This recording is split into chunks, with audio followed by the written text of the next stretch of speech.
Today, we speak with homeopath and educator Pat Deacon in Canada. She has agreed to speak on a topic that's very close to my heart, which is about some of the different prescribing styles we find in homeopathy. Something I always want to make clear to our listeners is that you're going to have a different experience with each homeopath you go to, and it's important to go to a practitioner you really feel comfortable with and you have really good rapport with, and then stick with them until your complaint has resolved. And depending on the complaint, this may mean weeks or months or years. But as you continue to build that relationship with your practitioner, you will eventually get to a very deep level of healing on a mental, emotional, physical, and even spiritual level. We have so many different prescribing styles which we can draw on, and Pat will go over some of them today. And we have over 8,000 different remedies which we can use to help our clients. So homeopathy really has no limits. I hope you enjoy the episode. Welcome to the Homeopathy Hangout podcast, where we discuss all things homeopathy from around the world. And now, your host, Eugenie Kruger. Homies, and a very warm welcome to Homeopathy Hangouts. Today, we are hanging out with the lovely Pat Deacon, all the way from Canada. Welcome, Pat. Thank you for inviting me, Eugenie. Hello, everybody out there. It's lovely to have you on today. Now, we're going to be chatting about different prescribing styles today. But before we do, I was wondering, Pat, can you tell our listeners a little bit about how you discovered homeopathy? Absolutely. I, like many homeopaths I know, found homeopathy through my children. My eldest child, pretty much after birth, was absolutely covered with eczema. We actually rehoused our cats. We removed everything from the house that we thought, might be a problem. We did the conventional route all the way, and actually got no joy. The cortisone creams didn't even work for him. So we explored every alternative we could find, which at that point was not very many, because it was, pre-internet. We're talking about the late 70s, early 80s, where the world was a very different place. Eventually, though, we ended up being referred to a homeopath by three different alternative practitioners we've been to. It said the only person who's going to help you is this homeopath, Louis Klein, who was at that time one of pretty much the only homeopaths operating in Canada. We were fortunately living in Vancouver, which was where he was. And we had no idea what homeopathy was. We walked into the room. My husband and I, my son was 3. He walked straight across the room. And this is my son, who did not like strangers at the time, straight across the room and planted himself on Lou's lap. Oh. And I thought, wow.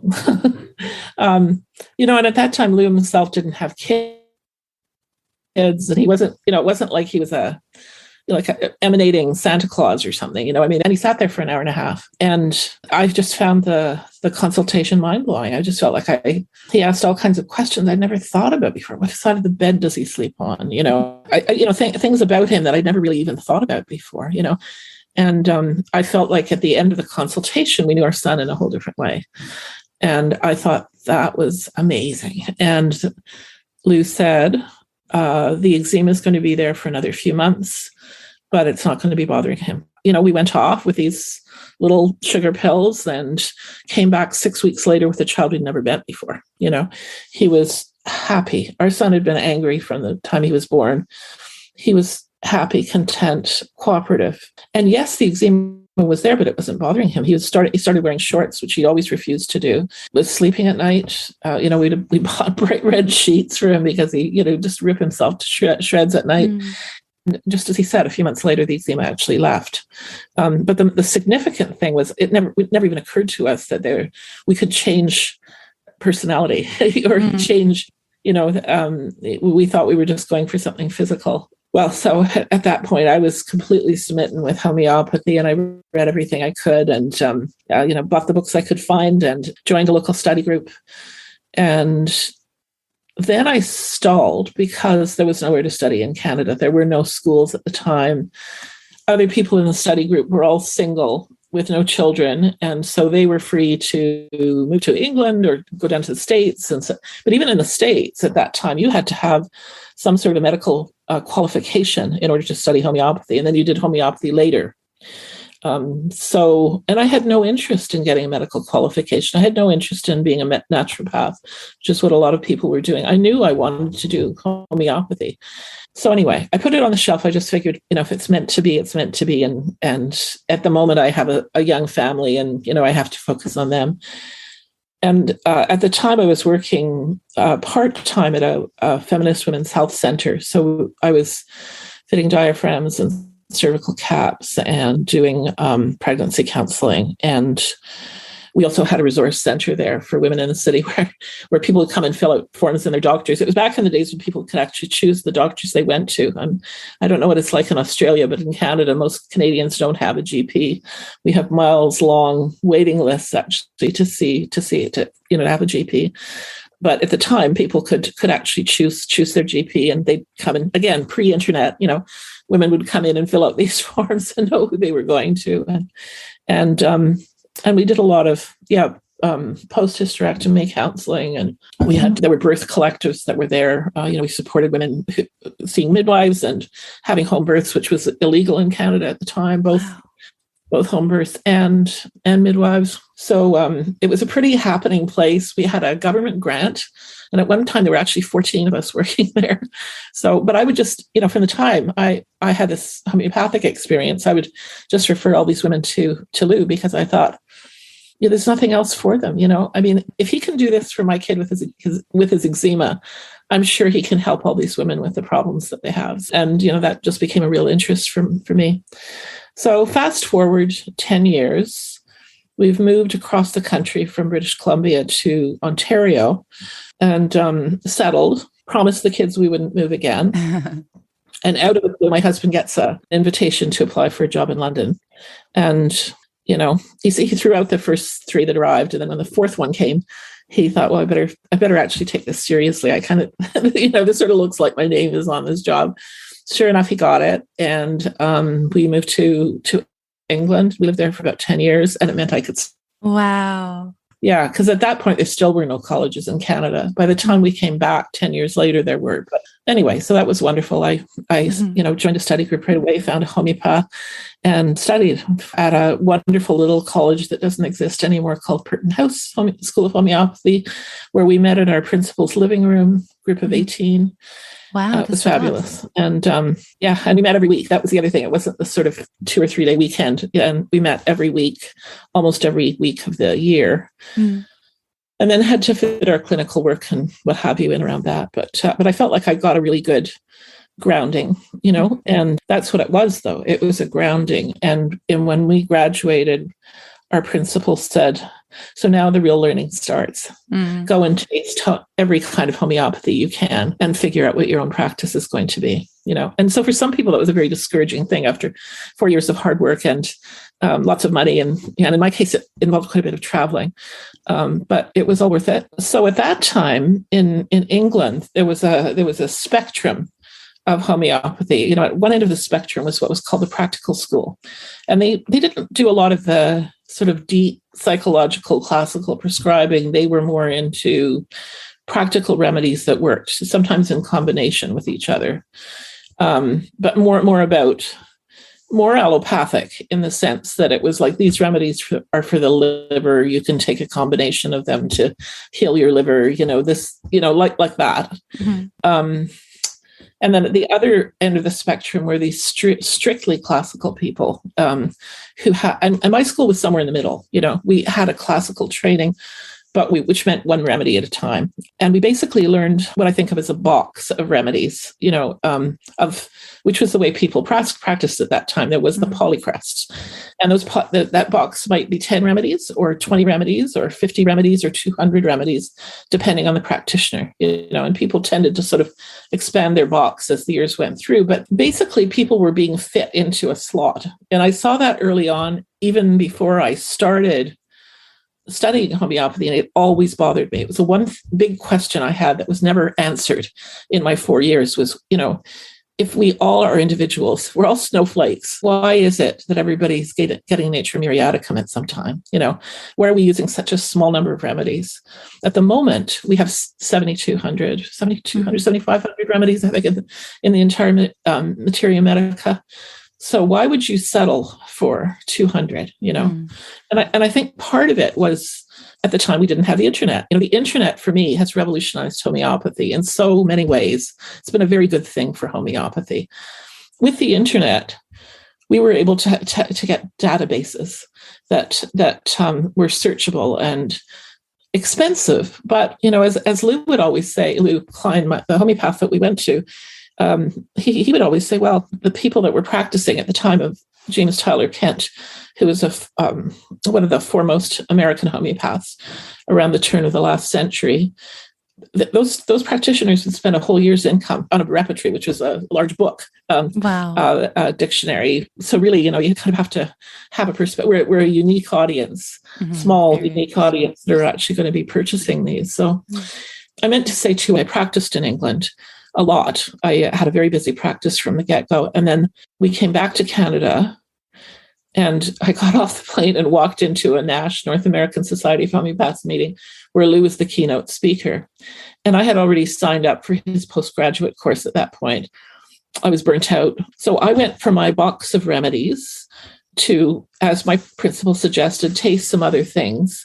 And what I found was I needed those other things to supplement what I was doing. So I started using tissue salts and combination remedies and herbal tinctures and incorporating those into my practice because my box was not big enough. Yeah, I did that and really burnt out. After about 4 years, I'd move people from one remedy in the box to another remedy in the box, and then I'd add on with these other things. And it wasn't what I wanted to do. And I saw in that postgraduate training that Lou was doing the possibility of opening up the box to the entire Materia Medica. So I embarked on that process for another 3 years of postgraduate study. And it was very difficult because I was quite confident in what I was doing. And it was like I had to go through a process of breaking down what I thought I knew and to open it up to new things, and very different way of practicing. And it did require systems, So when I'm teaching students now, what I say to them, you can operate out of a box of remedies that you're comfortable with. I know lots of people that do that. Still, lots of homeopaths practice that way. For me, it was limiting. And it also meant that I would hear people say things like, oh, classical homeopathy doesn't treat that condition. What nonsense. Homeopathy can treat anything. You just have to find the right remedy. So we came back to Canada in 1999. Since then, I've embarked on learning as many systems as I can to allow me to access all those remedies. And I have found I don't need combination remedies. I don't need tissue salt. I mean, they all have their place. But in my own practice, I'm always working on get that single remedy that's actually going to heal my patient at the deepest level possible. So, it's meant really getting a good handle on the periodic table, for instance. A very brilliant Dutch homeopath, Jan Scholten, around 25 years ago, like around the time that I had started studying, came up with the idea that the periodic table is the table of life. For him, as trained as a scientist, the periodic table is the table of life. And he said to himself, well, if it's the table of life, why is it not something we use in homeopathy? So what he did was to actually take the periodic table and to map the known homeopathic remedies, the ones that are in the box, Natura muriaticum, Kali carbonicum, the mineral remedies that were known, to map them and to look at their symptoms. And then once he had them all on the map, what he realized was the connections between them and was able to draw some conclusions about themes that went both vertically and horizontally across the periodic table. And then once he'd done that, he was able to start proving, which is the process by which we find out what's in a homeopathic remedy, the gaps. So rhenium suddenly became part of the homeopathic Materia Medica, ruthenium, Calcarea muriaticum, and then combinations. So Calcarea, not just carbonicum or Calcarea sulfuricum, but Calcarea muriaticum and Calcarea nitricum. And he was able to figure out what the meaning of the salts, the muriaticums, the nitricums, the what have you, that were then now added on to remedies that they hadn't been added on to before. And they had, they had a whole new meaning, and they fit cases in a different way and in a deeper way. Everything I look at, any case I look at, I put it through different mental filters. And one of them for me is, where is this person on the periodic table?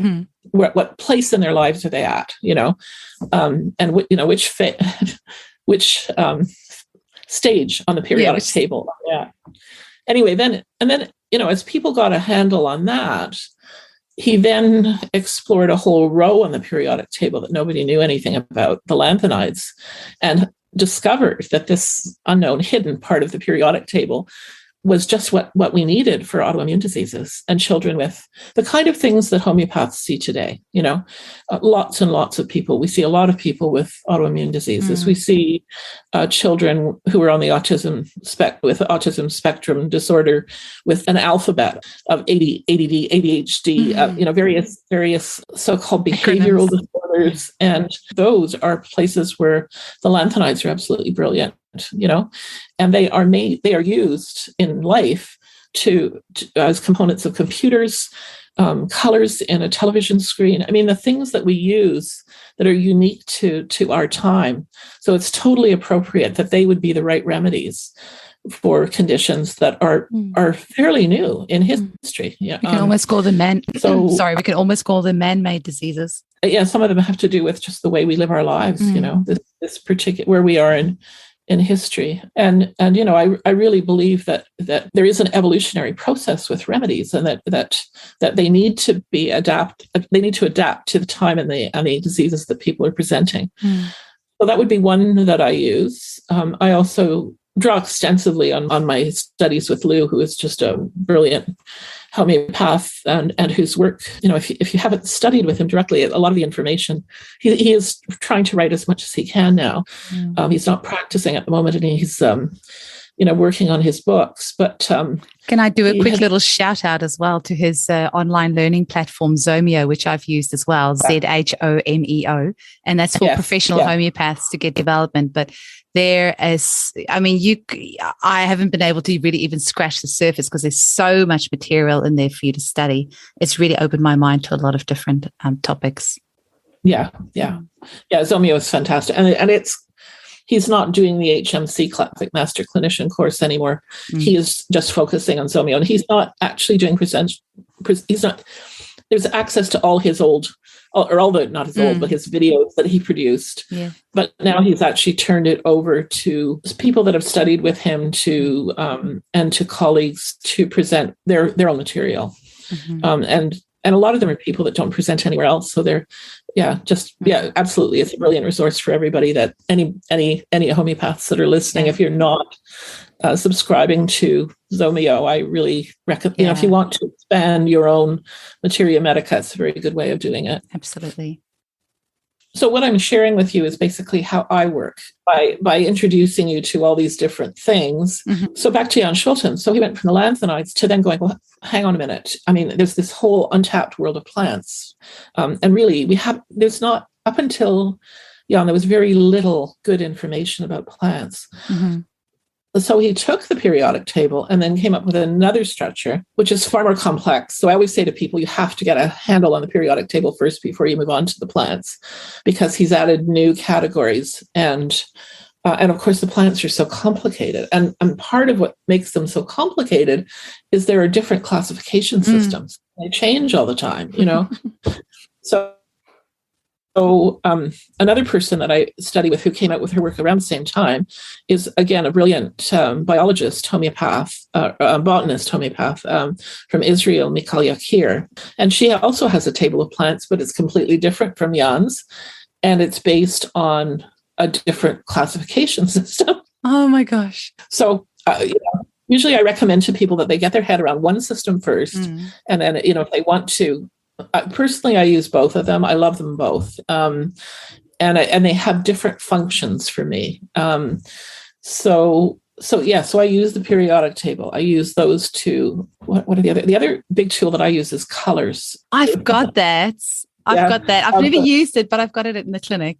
It's called the Colors in Homeopathy. And it was, the story of it is Ulrich Welch, who was a German homeopath. His homeopath passed away, and Ulrich discovered that he had spent 35 years of his practice collecting his patients' favorite colors and their handwriting style. And he did his prescribing partly on the basis of that information, because what he started to find was that people that needed certain remedies would choose certain colors, and that their handwriting bore a similar style to each other. So when I heard about it, I was fascinated. I actually heard about it while I was reading Jan Schulten's book, because I noticed this cryptic 14A, 17C, what have you, on the cases. And I was thinking, well, what is that? And sure enough, he explains it's this color system. So it's a really beautiful thing. Because what Ulrich did was to take his teacher and his homeopaths information and then put it in an accessible form so that other people could use it. And again, with the beauty of the internet, he or somebody else from his practice goes online every week and does corrections to the list of colors. So there's, I don't know, probably 1,000 remedies that are mapped out on the colors now at this point, but it's an updating, something that gets updated regularly. So it's a very good system. And there's a bunch of us around the world who are using it and feeding information into him from our own practices. So somebody does really well on Kanayam. We feed that case into him and say, and then he has a system of, for people that are familiar with a homeopathic repertory, there's a way of classifying symptoms, in different categories. So, for instance, a black type symptom, what we call a black type symptom, is one where a number of homeopaths have reported to Ulrich. So my one patient, there may be 10 other homeopaths who've said, "Oh, yes, I've seen that color coming up with respect to that remedy," and so that becomes a black type symptom because a lot of people have had that experience. If it's just one person, he'll put it in plain type and then goes back and checks with the person to see whether their patient was continuing to do well months later, or if he received that same information from other people, then it might go up to another category. So anyway, I just mentioned, and I use the handwriting. I collect the handwriting, but I haven't found it as useful a system. So it's not for me. Quick question for me, Pat. Do you happen to know if because I have that book, but I haven't used it as I would have liked to. It's just sitting there on the shelf, really. Is there a good online course that explains how to really properly use that? Well, if you're a Zomeo member, you can go in and find. I've actually done one, and Marcus Kuntosh, who actually works with Ulrich Welt, and he is the guy who usually checks them. He has also done one. So I think Marcus did too, and I did too. So if you just go through the archives, you'll find them. Okay. But so every homeopath finds their own way of doing things, and I do find that people are, as I said about England, they are on a spectrum, and some people are more rigid and other people are more loose. So when you go to see a homeopath, and I'm talking about people that have, done the training and graduated from college and usually done other training, and we're real. I mean, most of the homeopaths I know are bibliophiles. As soon as the new books are out, we collect them, the information. And we also attend seminars, and right now it's webinars, and we've had so many webinars. It's been the heyday of homeopathy for me because we can see people on Zoom, which is just the most brilliant thing. I was doing most of my practice on Zoom already, but when COVID hit, it meant I had to do it 100% of the time, which is what I wanted to do anyway, and I'm not going back. So it allowed that, which means people all around the world have access to all kinds of homeopaths that they couldn't have before. People all around the world that don't live somewhere where a homeopath lives, that are able to access somebody, and we can go online and look at people's websites and choose somebody that resonates with us as a practitioner, which is brilliant. But also, I've gone to conferences that I couldn't have gone to, because of the cost, in different parts of the world. I go to webinars all over the world. It's just the most wonderful thing. So I've learned so much in the last couple of years. It's been a really wonderful time in that respect. Yeah, definitely. COVID has been so hard for so many people, but I think that there's certain people who found it a real blessing boon in disguise. Yeah.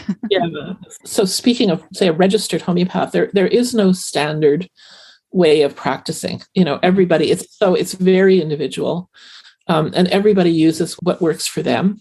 India is the heart of homeopathy, and they have thousands of colleges, hundreds of thousands of practitioners, and they normally, but again, it varies a lot, but a lot of them are they train as doctors. They're very allopathic in their thinking.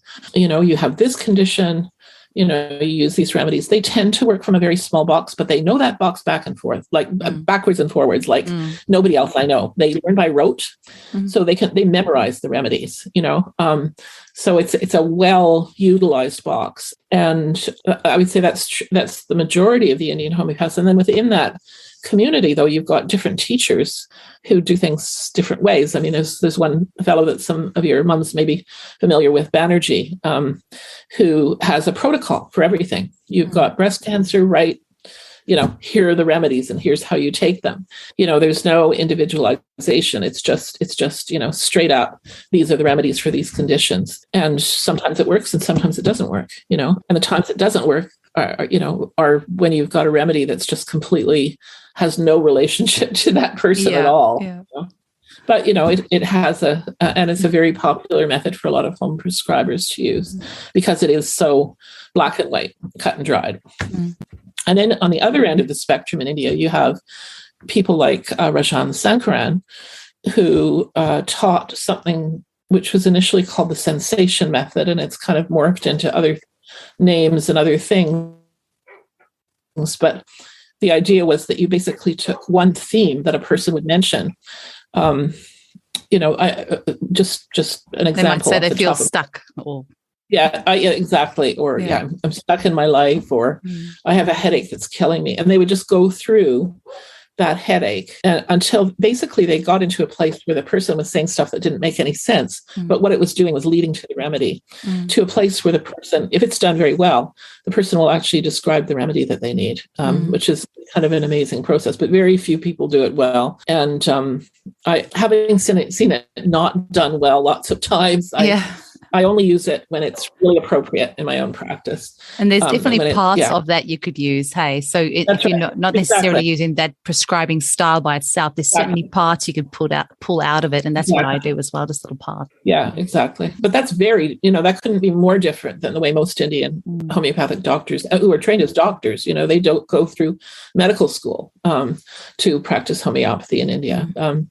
they go through homeopathic medical school, whereas other doctors will be trained in Ayurvedic medicine. They will also train as doctors, but they are using traditional ancient Indian medicine. And then others will be in an allopathic stream where they train that way. So, so that's a very different situation than the West, where in fact, what we call lay homeopathy or professional homeopathy only came into existence in the 1970s. And part of what facilitated that was that there was a plane crash. At that point, homeopathy was only practiced by a small number of doctors, MDs in England. And a whole group of them went off to a conference in Belgium and they had a plane crash. Many of them died. And as a result, it just kind of decimated the professional homeopathic community. And in the wings were two different groups of so-called lay people, non-medically trained people who were studying with a man called John de Monte and Thomas Malm. And they had been studying with them for a few years. And suddenly it was their time to practice, and one of them founded the first homeopathic college in London for people that weren't medical. The Society of Homeopaths was formed at that time.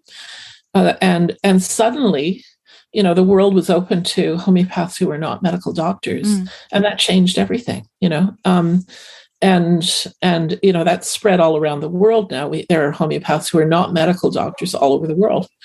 And so it's also spread homeopathy, and it's allowed homeopathy to grow in a different way.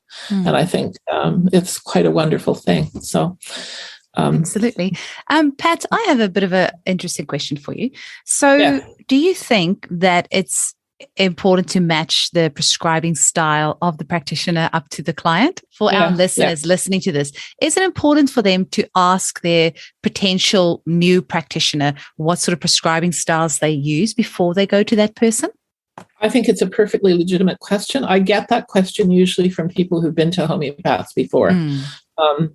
Most people come in cold. They don't know what they don't exactly. And people that have seen other homeopaths, and I have a lot of people that have seen other homeopaths before, they'll come in and they'll say, "What are you asking me about colors? My homeopath didn't ask me anything about colors. Why is that important? Or I'll prescribe a remedy they've never heard of, and they're like, well, what's that remedy all about? And why, I don't know, it's not what they're expecting. So we talk through it, and if it really gets to a place where they're not comfortable with it, then I'm very happy to refer them to somebody else who's more along the style of homeopath that they're used to. But there's so what I was going to say, there's a spectrum. So on the one hand, you have people who are dowsing for remedies, and are choosing them that way, or using an electronic machine that's going to tell them what remedies the person needs, and they may be given as many as 15 remedies a day to take. So that's one end of the spectrum.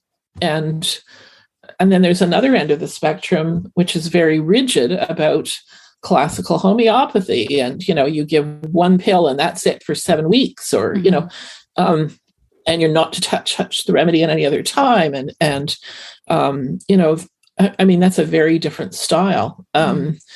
And then all kinds of people in between, and people have their favorite teachers, so for many of the homeopaths in the West, it's the teachers from India that they like. Rajan Sankaran, who I mentioned, Divya Chabra, the Joshis, these are all big teachers from India who come to the West, and then there are other people who study with, as I met people I've mentioned, Mikhail Yakir, Jan Schulten, and then various other kind of not as well known homeopaths, but all of whom teach and are known to the homeopathic community. All of whom practice very differently. Everybody's got their own style, their own combination of things that works for them and that they feel an affinity to. I got into real hot water at one point with a group of homeopaths online that was prescribing for children with autism, and I was really, and moms were writing in, right? And this mom had written in that she had been to 2 different homeopaths, and one had prescribed pills as opposed to liquids. And she understood from some of the people in this group that it was absolutely verboten to give a pill. It had to be a liquid, and the only way to prescribe for children with autism was, and she was asking the group, what should I do? Should I not go back to this homeopath? And I stuck my neck out and said, absolutely, if you felt comfortable with that homeopath, of course, go back to that homeopath. It's just a different way of prescribing. And it was huge. It just became a huge deal, that I had dared question one of these demigods on the site who had said only liquid prescription. So, there are people like that have, you do it this way, and or they have very complicated ways of liquid prescribing. You give it at 10 o'clock in the morning and you have 10 glasses lined up, and you take a teaspoon of one, and then you take, poor patients. And then there's other people who have really long lists about you can't eat peppermint, and you can't eat, you can't drink coffee, and you can't use Tiger Balm. Those injunctions came from a long piece by Hahnemann, in which he also talked about garlic and spiced chocolate, all kinds of things that nobody talked about that were also part of the list and were equally important too. And in reality, we've just seen from experience, none of that my personal perspective is none of that stuff matters, and all it does is it puts off patients. Exactly, I found exactly the same. There's homeopaths that won't treat people if they're on. And there are homeopaths that won't treat people who are on allopathic medication. They will not treat people who've had radiation and chemotherapy for cancer. There are people that, so everybody has their rules, and personally, I think the less rules, the better. Homeopathy is a very flexible, but on the other hand, there are patients who are more comfortable with a very strict prescriber. Completely agree. Has lots of rules, and prescribes in a way that's comfortable to them. So, I do think there is a certain matching of the style of the homeopath and the style of the patient, and I have sometimes seen people who've been to 6 homeopaths before they've come to me, just because they want to find. And a lot of us actually offer a free session. I offer a half-hour free session, and I know a lot of my colleagues do that, or 10-minute, 15. At least you can meet the homeopath before you put out all that money, and have a sense of whether you like their personality and whether they feel like somebody you can trust your life to, which is what you're doing. It's very private information that you're sharing with your homeopath, and whether you feel that that's a person you can, entrust that information with. So, So I guess the moral of the story here is that all of us homeopaths prescribe very differently. And at the end of the day, you need to find somebody that you have good rapport with. When you're speaking with that person, your energy just Absolutely mishmashes together, and you feel comfortable with that person, and you feel you can share with them things that you might not have shared with anyone else, so they can really get to the core of how to heal you. So don't let the prescribing style of the practitioner put you off. And just find somebody that you really resonate with. Pat, how can our listeners get hold of you? Where can they find you? My website is Pat Deacon, DEACON.com. And just for a little bit of fun here at the end, what are your top 3 favorite homeopathic remedies and why? Good question. I have to say number 1 would be gelsemium. Gelsemium is a remedy that some of you will know is one of the top influenza remedies. It's a remedy that's been used a lot in COVID. It adapts itself to so many situations that I think people run into acutely. You know, the person who is so scared to go to the doctor or the dentist that their knees turn to rubber and they can't stand anymore. That's gelsemium, you know, or that can't get out of the bathroom, you know, because they keep having diarrhea or feeling like they're going to have diarrhea, or they just have to pee constantly, you know, before they go and see the doctor or perform somewhere, or it's a big remedy for childbirth. It's a remedy for women that it's in the rubric fear of an ordeal. So for fear of childbirth, you know, it's the unknown and terrifies a lot of women, and their cervixes will close right up, and they won't open to let the baby out. So gelsemium is just a wonderful remedy for opening the cervix and calming down the woman, you know. And often during the birth process, during labor, a woman will say, I can't do it anymore, you know, and will say, I just want to stop it. I want to go back. I don't want to have this baby. And, you know, and gelsemium is like magic in a moment like that. So yeah, it's, you know, there's so many, the flu thing is very big, but there's also all these other, and related to flu, I should say too. It's also a remedy I've used for people who've been sick with flu-like, post-viral conditions where they they didn't know anything about homeopathy when they were originally sick. And they, you know, we sometimes have to go back to gelsemium as the remedy that they needed for the virus that they had in the first place. And they may have been sick for 20 years, you know, and with chronic fatigue syndrome, and gelsemium is there as a remedy. So that would be my number 1. Well, I mean, what would we do without arnica, you know? I'm sure that's on most people's list of top 3 remedies. And again, it's a remedy that's used for so many conditions. You know, it's you can take arnica as a jet lag remedy. You can take arnica for the trauma of witnessing an accident. You know, again, one of those remedies that's useful sometimes years later, somebody that had an accident 15 years ago and they still dream about it. The arnica will stop that dream cycle, you know. And at the moment, we're using arnica a lot for blood clots. Okay. So a new situation. Yeah. And it will stop bleeding. I mean, I've been seeing a lot of people with nosebleeds kind of out of the blue. I haven't had nosebleeds for years. Yeah. Either after, after they've had COVID or whatever, that suddenly this comes up as related to the blood clots, actually, that the opposite, they can't stop bleeding. Arnica's the remedy, you know, and it's, and lucky number 3? Oh boy, Buddleia. Yes, somebody talking about Buddleia. Tell us about Buddleia. Buddleia. I love it. Yeah. Okay.